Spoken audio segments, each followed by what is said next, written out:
The singer performed "I Would Die For You" during a hit-packed, 12-minute set in Minneapolis, Prince's hometown.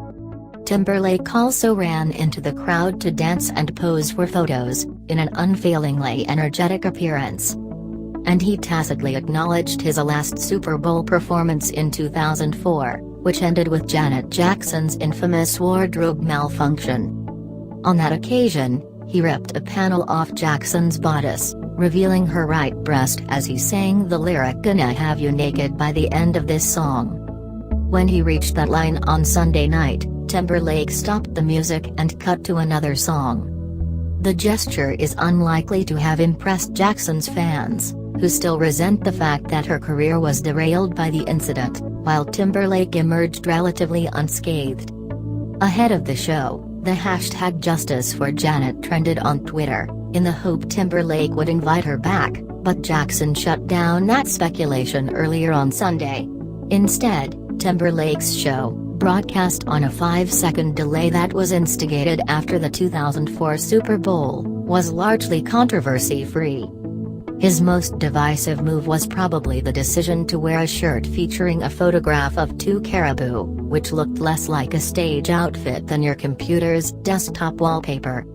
Still, Timberlake's whip-crack choreography was so impressive it took a couple of minutes for the true horror of his outfit to truly sink in.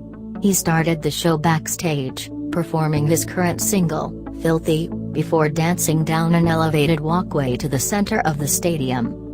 Zipping through 12 songs in as many minutes, the 37-year-old showed off his enviable back catalog, from the pop-funk of "Sexy Back" to the robo-ballad "Cry Me a River," into which he dropped elements of Led Zeppelin's "Kashmir." "Suit and Tie" was performed with a marching band, while Timberlake sat at a piano to play his Prince tribute.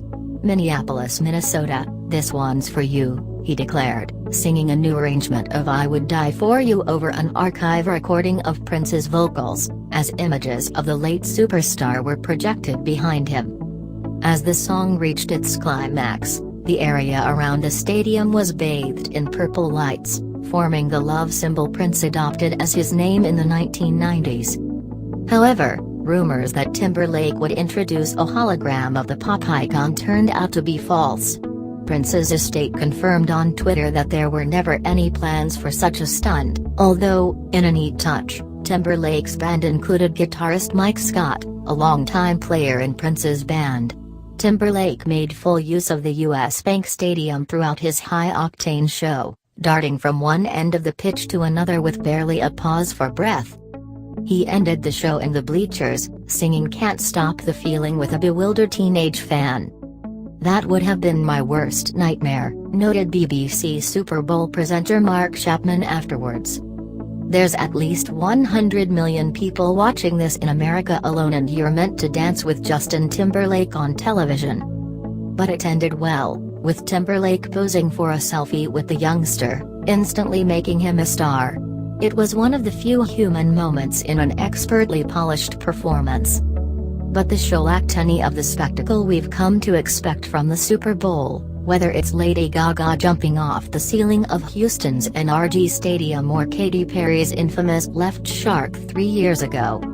Timberlake has done better himself. His ebullient, career-spanning medley at the 2013 MTV Awards was a masterclass in stagecraft and charisma.